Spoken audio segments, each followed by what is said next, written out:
Sud Radio 10h midi, Valérie Expert. Médias.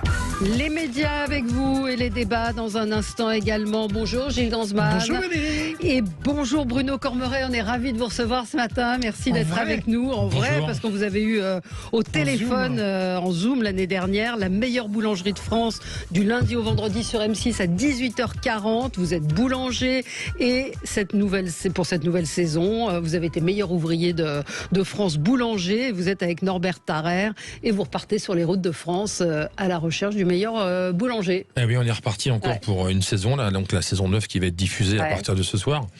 Les 13 régions, plus une finale, donc une année encore bien chargée sur les routes de France, à la découverte des artisans boulangers passionnés et passionnants. Il reste encore des choses à découvrir au bout de 9 saisons. Mais oui, parce qu'en fait, il y a plein de boulangers qui se créent, il y a beaucoup de créations aujourd'hui, il y a beaucoup de gens qui viennent de métiers un peu différents. Voilà, on est toujours très étonnés. Et puis c'est avant tout une aventure humaine aussi, donc on est toujours étonnés de l'humain. Oui, de rencontrer, et puis vous allez nous reparler de ce renouvellement peut-être de cette nouvelle génération de gens qui parfois, alors ça c'est peut-être anecdotique, mais ont quitté leur métier pour se lancer dans la boulangerie. Vous-même, vous avez repris une boulangerie à Bourg-Merde, j'avais noté. Pas facile à prononcer. Voilà. À Bourse-Franche-Chaput, effectivement. Bourse-Franche-Chaput, juste avant le pont de l'île de Léron. Exactement. Notre ami Eric Revel nous écoute, on lui conseille de s'arrêter. Gilles, la question du jour. La question du jour, elle est liée à notre invité. On s'est demandé où vous achetiez votre pain. C'est la question qu'on vous pose sur le compte Twitter de Sud Radio. Vous êtes déjà très nombreux à voter. On vous a fait 4 propositions. Boulangerie artisanale, 75%. Supermarché, 10% quand même. Magasin bio, 5%. Et je le fabrique moi-même au même niveau que le supermarché, 10%. Donc les gens fabriquent leur pain. C'est une vraie tendance, ça vous étonne ou pas Non, pas du tout, parce que moi, souvent, j'ai des gens qui me demandent « Ah Bruno, comment on fait du pain à la maison? Est-ce qu'on met de la levure? Est-ce qu'on met du levain? Comment je fais mon levain? Comment je fais ?» Il faut une machine à pain? Oui, il y a plein de questions de cet ordre qui nous arrivent, mais non, je suis pas surpris, parce que le pain, c'est tellement symbolique. Et puis moi, je trouve que c'est très beau de faire son pain. Quand on réussit à le faire, c'est fabuleux quand même. C'est un produit qui nous est envié dans le monde entier. Enfin, je parlais évidemment de la baguette, parce que la baguette est française, le pain est international. Souvent, les gens imaginent le pain que français, mais pas du tout. Le pain est international. En revanche, la baguette est française, et non, faire son pain à la maison, c'est génial. Durant le confinement, beaucoup de gens ont fait leur pain. Effectivement, beaucoup de gens on fait leur pain. Beaucoup de gens ont mis les mains un peu dans la pâte et dans la farine, et c'est là qu'ils se sont rendus compte que faire du pain, c'est pas si simple. C'est pas simplement le résultat d'un mélange de farine et d'eau. Autrefois, on disait, t'es un peu l'idiot du village, t'es pas bon à l'école, tu seras boulanger parce que t'es capable de faire que ça. On fait partie de ces métiers où on conduit des fermentations, tout comme les vignerons, tout comme les fromagers. On mène des fermentations, et de la fermentation, c'est pas une science exacte. C'est un peu la remise en question un peu au quotidien. Et puis c'est Dame Nature qui décide, donc il faut s'accommoder de tout ça, mais c'est un métier qui est extraordinaire. C'est passionnant, et vous êtes passionné. On est ravis de vous avoir ce matin. On va passer au zapping. Vous avez le temps de regarder la télé ou pas? Un petit peu. Sud Radio 10h midi, Média, l'instant zapping. Mais vous êtes vous-même au fournil ou pas? Ou vous avez un petit peu levé le pied quand même? En fait, j'ai 2 boulangeries. On en a cité une là qui s'appelle donc Pain de Troyes, qui se trouve à Bourse-Franche-Chaput, qu'on a ouvert avec 2 associés très récemment, et on a ouvert lundi. Et ça s'est fait très bizarrement. En fait, j'ai fait une animation le 16 mai dans ce village, parce que je suis très ami avec un boulanger qui est passé dans l'émission saison 3, qui s'appelle Étienne Rousseau. Et on a fait une animation là-bas, on a pétri à la main devant les gens, on a cuit du pain dans un vieux four. Et puis on a appris au travers de monsieur le maire qui est venu nous voir au bout de quelques jours en nous disant « Les gars, il y a de la boulangerie qui est à vendre au bout du coin de la rue là ». Donc on s'est associé avec les 2 autres boulangers. Donc il y a Étienne. On dit les gars, on va pas laisser partir ça à la concurrence ou éventuellement une chaîne industrielle.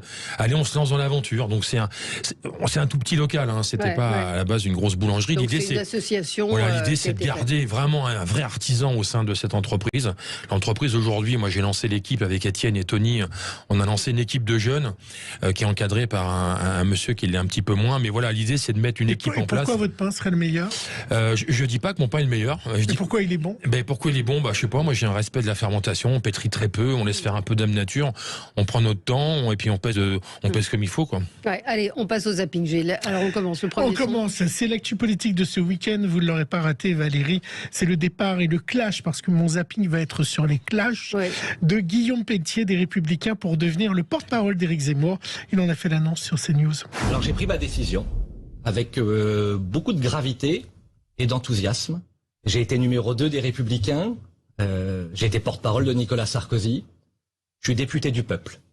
J'ai pris la décision de soutenir le seul candidat de la droite, le seul candidat fidèle aux valeurs du RPR, le seul candidat capable de battre Emmanuel Macron parce que capable de rassembler tous les électeurs de droite, j'ai décidé de soutenir Éric Zemmour pour qu'il soit notre prochain président de la République. Alors Valérie, une pierre dans le jardin de Marine Le Pen, pensez-vous? La leader du Rassemblement National a été très cash. Pouvez-vous le garder, votre loser?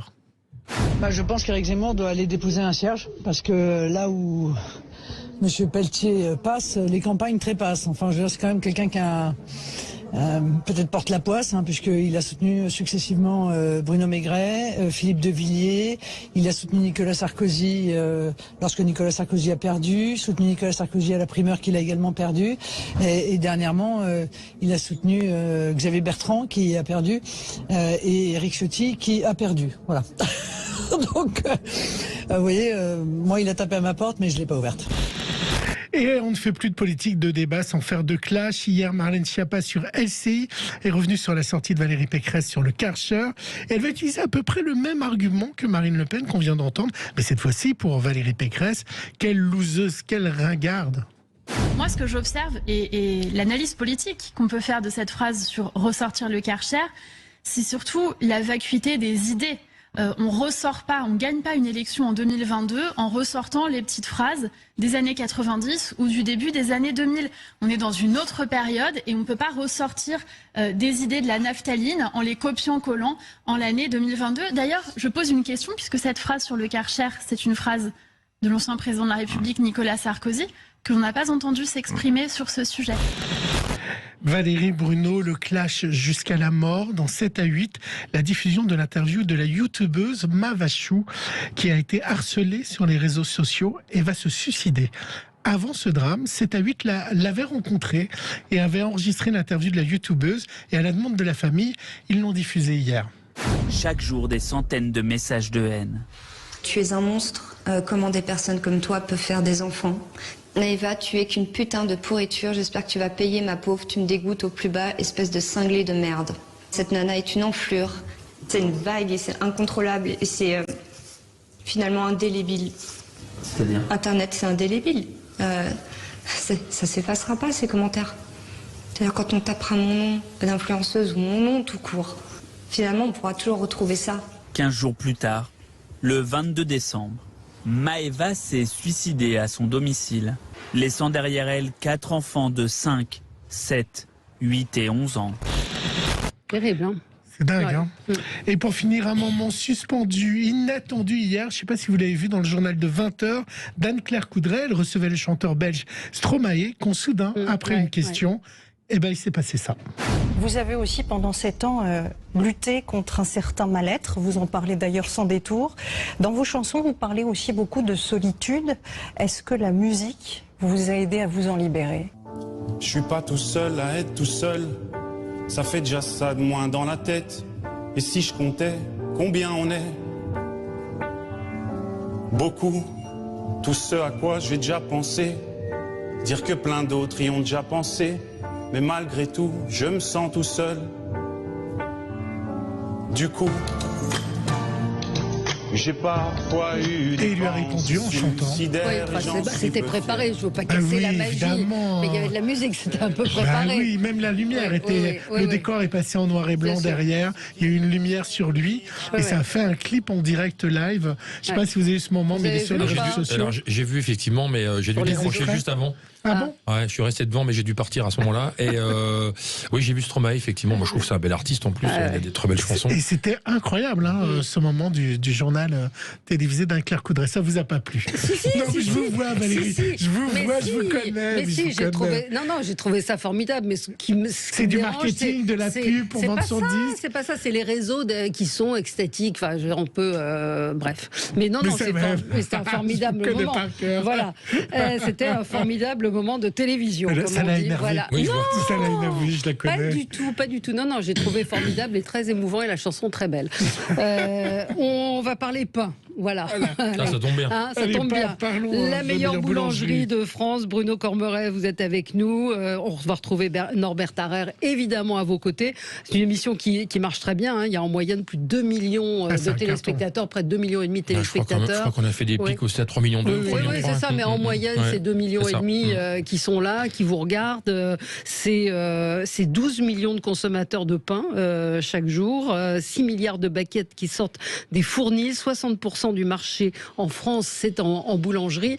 9 saisons, je dirais, et le succès ne se dément pas. Mais non, parce que moi je trouve que le succès de l'émission elle pose sur plein de choses. Évidemment, on parle d'un sujet qui est un peu sensible, c'est le pain. Le pain, la baguette française est enviée dans le monde entier. Et puis moi j'ai le sentiment qu'on fait découvrir au grand public un métier qui les gens ont l'impression qu'ils connaissent bien, mais finalement pas tant que ça. Parce que moi je m'amuse souvent dans la rue à demander aux gens combien ça pèse une baguette, combien de temps il nous faut pour faire du pain, et finalement tout le monde botte un peu en touche. Et donc voilà, on montre un métier qui est très beau déjà, qui est mystérieux. Les boulangers travaillent la nuit, c'est un sous-sol, ils vendent un produit qui est envié encore une fois dans le monde entier. Les vrais boulangers. Oui, les vrais boulangers. Parce que les autres, ils reçoivent à 7h du matin le camion. C'est quoi un vrai boulanger? Comment on sait qu'on a affaire à un vrai boulanger? C'est compliqué ça, mais il faudrait vraiment avoir le produit sous les yeux. Un vrai boulanger, déjà c'est quelqu'un qui se lève assez tôt, hein, c'est quelqu'un qui fait son pain lui-même, c'est quelqu'un qui a la passion du métier. Et comment je le sais moi, consommateur? Déjà il faut que la baguette physiquement, il faut qu'elle vous plaise déjà. Si c'est une couleur un peu pâle, si la scarification, vous savez, ces traits qu'on fait sur le pain sont pas très exprimés. Moi je regarde le dos. Parce que si c'est fait au four, il n'y a pas de marque. Si c'est fait sur un grill ou industriel, on voit les stries, non? Ils ont beaucoup évolué dans ce domaine-là maintenant. Ils trichent. Il y a aussi des façons de faire aussi qui font qu'aujourd'hui le pain. On a l'impression. Le pain, il faut qu'il vous plaise physiquement et gustativement. Mais pour revenir à l'émission, et puis on montre des belles régions, on montre des passionnés, des gens qui sont passionnants, on montre des produits du terroir. On va toujours chercher un produit en relation avec la région. Donc, moi, j'ai toujours l'impression que c'est des boulangeries qui n'existent pas. C'est-à-dire que c'est des boulangeries de rêve et autres. Et alors peut-être, c'est vrai que je suis parisien, mais en tout cas à Paris ou dans les grandes villes, on trouve jamais de vraies boulangeries artisanales avec des produits de traiteurs. On trouve toujours des trucs un peu industriels, surfaits. Donc quand on regarde l'émission, oui, ça fait rêver, mais on se dit, c'est pas pour moi. Nous les boulangeries qu'on visite avec Norbert, c'est des vrais artisans. Hein. On ne fait pas participer quelqu'un dans l'émission qui ne fait pas tous ses produits lui-même. On va vraiment chercher le vrai artisan. Et donc voilà, moi c'est ça qui fait à mon avis aussi le succès de l'émission, c'est de montrer un métier qui est peu connu finalement. Puis ces belles régions. Oui, c'est ça. Et puis c'est des rencontres, ce que vous disiez, c'est des rencontres. Des rencontres de produits avec des gens. Qu'est-ce qu'on va voir cette année? Il y a plusieurs thématiques. Il y a un petit peu de nouveauté. On s'est autorisé à faire des petits sauts de puce comme ça au travers. On a sauté un peu les frontières. On est allé en Belgique, on est allé en Espagne, on est allé en Italie, on est allé en Belgique chercher des boulangers français. On s'est dit tiens, un boulanger là qui est pas loin d'où on est, allez, ça vaut le coup d'aller le voir un peu et puis d'écouter ce qu'il a à nous raconter, puis surtout de goûter le produit. Donc ça c'est une des nouveautés. La deuxième, c'est une nouveauté qui me plaît beaucoup, moi, c'est qu'on s'adresse aux jeunes. Aujourd'hui dans notre métier comme dans plein de métiers, aux apprentis. Alors les apprentis, là pour le coup c'est des apprentis qui ont une vingtaine d'années. Et voilà, donc on met aussi les jeunes à l'avant, donc ça c'est formidable quoi, pour les gamins, c'est fabuleux quoi, de passer la télé, de pouvoir s'exprimer comme ça au travers de leur métier, dans le gestuel. Et moi j'en ai vu quelques-uns, des gamins, qui m'ont un peu scotché, qui m'ont étonné. Pourquoi? Parce qu'ils ont été innovants. Ils ont fait un produit de qualité, ils ont été impressionnants pour certains. Alors, un produit innovant. Oui, c'est ça ce que j'allais dire. On peut innover aujourd'hui dans la boulangerie. Enfin, on le voit d'ailleurs, je vous pose la question, mais on le voit concrètement aujourd'hui. Avant, il y avait la baguette, le pain, et maintenant, il y a une. Aujourd'hui, on a la cuisine du pain. Eh bien justement, j'ai un extrait, c'est dans la première émission de ce soir. Écoutez tout ce que la boulangère a. Continuons sur le pain, Joséphine, s'il vous plaît. Vous le voulez bien. Baguette polka. Très bien. Baguette pavée. D'accord. Tradition. La tradition, très bien. Ça, c'est de la tradition pavot sésame et lin. Petite boule et grande boule, c'est pain blanc. Pain brillé. Qui est très beau, bravo. Pain de Dieppe. Petit bâtard et grand bâtard en pain blanc. C'est incroyable tout ce qu'elle a. Oui, il y en a qui ont encore. Alors effectivement, là, tout ce que nous cite la boulangère, c'est essentiellement des formes ou des coupes d'une façon de scarifier le pain. Polka. C'est la coupe en fait qu'on fait sur le dessus. Vous savez qu'on dit que le boulanger signe son travail. avec un petit support et une lame de rasoir ou quelque chose de très aiguisé, on vient couper comme ça le dessus du pain. La polka, en fait, c'est un principe, on fait un quadrillé sur le dessus, on fait un petit carreau, quoi, comme on dit. Ouais. Mais effectivement, aujourd'hui, on trouve énormément de variétés de pain parce que le pain est très cuisiné. Autrefois, le consommateur se contentait de la baguette ou du pain. Aujourd'hui, il y a du pain à plein de choses, au fromage, aux noisettes, aux amandes. Il y a du pain à la pistache. Enfin, on peut pratiquement tout incorporer sur une base de pâte. Avec du pain. Est-ce qu'il y a beaucoup de femmes? Parce qu'on a l'impression que c'est un métier assez masculin. Ça se féminise de plus en plus. Ouais. Alors surtout en pâtisserie. Le métier de boulanger, ça reste un métier quand même qui est assez physique. Lorsqu'on sort la pâte du pétrin, l'expression être dans le pétrin pour tout son sens. Vraiment dire quelque Quand on chose, sort vraiment la pâte, c'est une épreuve assez physique. Mais c'est un métier qui se féminise de plus en plus. Alors ça, encore une fois, c'est très français. Moi, j'ai eu l'occasion de sillonner un peu le monde au travers de mon métier. Et vous allez en Asie, par exemple, il y a énormément de femmes qui travaillent en boulangerie. Et ce qui est moins mais pâtisserie ou boulangerie? Là, on parle de la boulangerie, le pain. Alors du pain, parce que le pain, je le disais tout à l'heure, le pain est international. La baguette est typiquement française, même si on la trouve un peu de partout maintenant. Mais en Asie, par exemple, ils mangent beaucoup de pain de mie, beaucoup de pain, du pain de consistance molle. Et on a beaucoup de femmes qui travaillent en boulangerie-pâtisserie. Il y aura des guests? Il y a des gens, des invités surprises qui viendront cette saison. On a eu la chance de croiser des personnalités, effectivement, c'est en fonction des régions, ça je vous laisserai découvrir. Faut pas le dire. Des petites surprises. Dans le Nord, il y a des gens un peu connus. On va pas tout dévoiler. Mais puis c'est aussi ça un peu le format de l'émission, c'est aussi la convivialité, la surprise, le partage. Quand on dit qu'on partage le pain, on est copains, donc c'est un métier qui est très convivial, donc c'est très sympa d'avoir des personnalités qui nous suivent et qui nous accompagnent comme ça sur une journée. Pourquoi aujourd'hui le pain n'est plus rond, les pains sont plats? Je sais pas si c'est une grande tendance, tous les pains sont plats.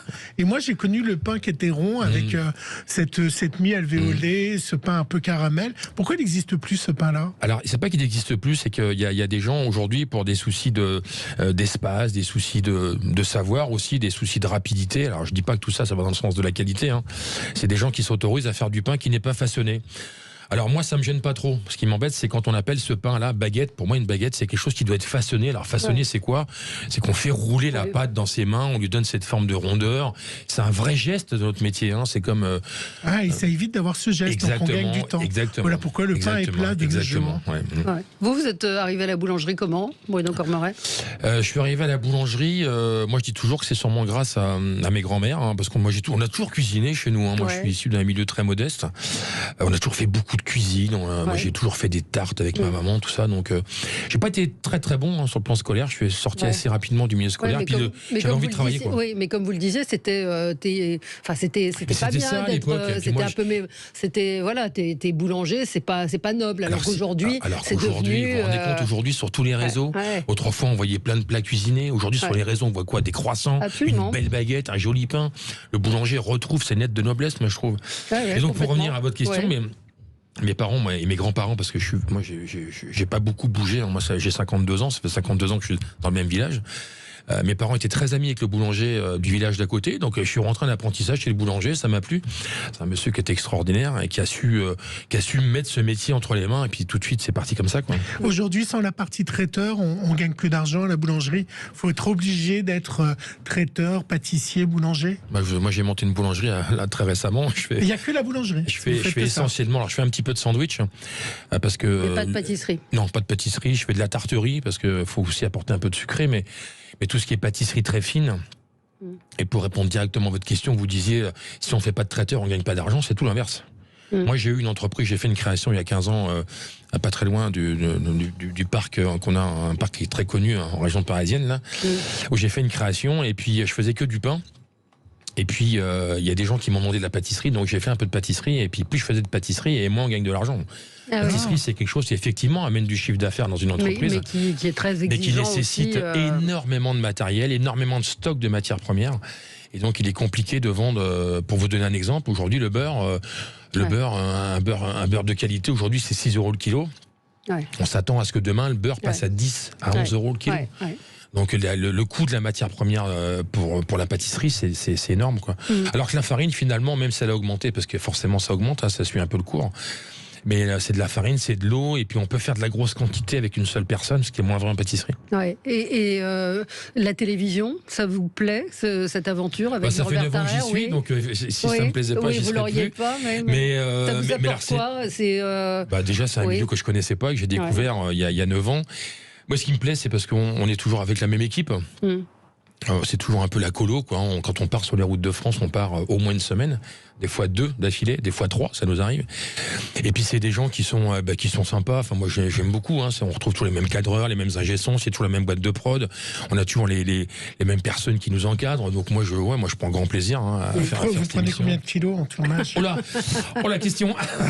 Alors je vais pas vous dire en tournage, je vais vous dire en 9 ans. Ouais. En 9 ans, j'ai pris plus de 20 kilos. Ouais. Et c'est dû à l'émission? Ça dure pas non plus toute l'année l'émission. Non, ça dure entre 15 et 16 semaines, donc ça dure quand beaucoup. Même, ouais. Et puis non, c'est pas que dû à l'émission, mais parce que moi, on fait pas. Moi, je suis pas sportif du tout. Enfin voilà. Puis, mais quand même, vous goûtez plein de choses durant l'émission. On goûte, c'est le principe, quoi. Ouais. Et vous voyez de plus en plus de jeunes vouloir embrasser ce métier. Oui. Alors je sais pas si c'est dû à l'émission. J'espère, parce que ça serait aussi une belle réussite de ce côté-là. En tout cas, moi, j'ai des exemples de gens qui nous disent dans la rue, à Norbert, à moi, les garçons, merci pour votre émission. Moi, j'ai mon fils, grâce à votre émission, qui veut devenir boulanger. Ou j'ai ma fille qui veut rentrer en pâtisserie. Enfin, on a plein d'exemples comme ça, donc c'est plutôt. Et ça leur change leur vie d'être meilleur boulanger? Pour l'artisan qui passe à la télé, mais qui soit gagnant ou pas du tout, ça leur change la vie. Ça lui met une exposition. Je ne sais pas si vous avez lu Le Parisien ce matin. Il y a un grand article très positif sur l'émission, et ça commence par: c'est une émission qu'on aurait adoré avoir sur le service public, tant elle correspond à nos valeurs, reconnaît sous couvert d'anonymat un cadre de France Télévisions. Et c'est vrai que c'est une émission qui véhicule un certain nombre de valeurs. C'est pas que de la télé. Non, c'est pas que de la télé, parce que c'est vrai que c'est un métier encore très particulier. Je vais vous citer une anecdote. Il y a quelques années, je remontais de la région Charente-Maritime, et puis coup de fatigue en voiture, je dis à ma femme, écoute, on rentre pas ce soir. Je sors de l'autoroute et par le plus grand des hasards, je passe juste devant un boulanger. Je vous parle de ça il y a 2-3 ans. Je passe juste devant un boulanger qui avait participé à l'émission saison 1. Ça remonte, saison 1, très peu d'historique. Le boulanger n'était pas resté très longtemps à l'image, parce qu'il nous avait présenté un produit qui était très simple. Et je pousse la porte, il était 19h30, et il me voit rentrer, il me dit: oh, Bruno, la première chose qu'il m'a dit, Bruno, tu m'as changé ma vie. C'est formidable ça, quand même. Il m'a dit: je suis plus le boulanger de base dans mon village, je suis devenu quelqu'un d'important, les gens me voient autrement, les gens me parlent du pain très différemment. Il n'y a pas que du mauvais non plus à la télévision, et heureusement. Stéphane, dites aux auditeurs la température du four en boulangerie quand vous travaillez la nuit. Pour cuire le pain, on est entre 250 et 265 degrés. Ça se ressent dans la pièce, évidemment. Alors beaucoup moins qu'autrefois, parce qu'aujourd'hui on a des matériels, notamment le four, c'est très isolé en termes de. Donc on se ressent. Tout dépend comment c'est. Si on est en sous-sol, malheureusement, comme dans les grandes villes, où on le voit beaucoup sur Paris. C'est compliqué, il fait chaud. Vous avez déjà fait votre pain, vous, Valérie, qui cuisinez? Non, je fais de la brioche. Bravo, c'est compliqué la brioche. Oui, j'ai un Thermomix, donc c'est facile. Oui. C'est un peu, mais le gonflé, etc. Et ça a marché, c'est bon? Oui, ça marchait, c'est très bien. Et je préfère l'acheter chez le boulanger. Merci à vous, merci beaucoup. Et ce soir, donc, on va vous retrouver, Bruno Cormeret, avec Norbert Tarrer, la meilleure boulangerie de France, 18h40. Bonne saison, bonne 9e saison sur M6. Merci à vous. Merci beaucoup.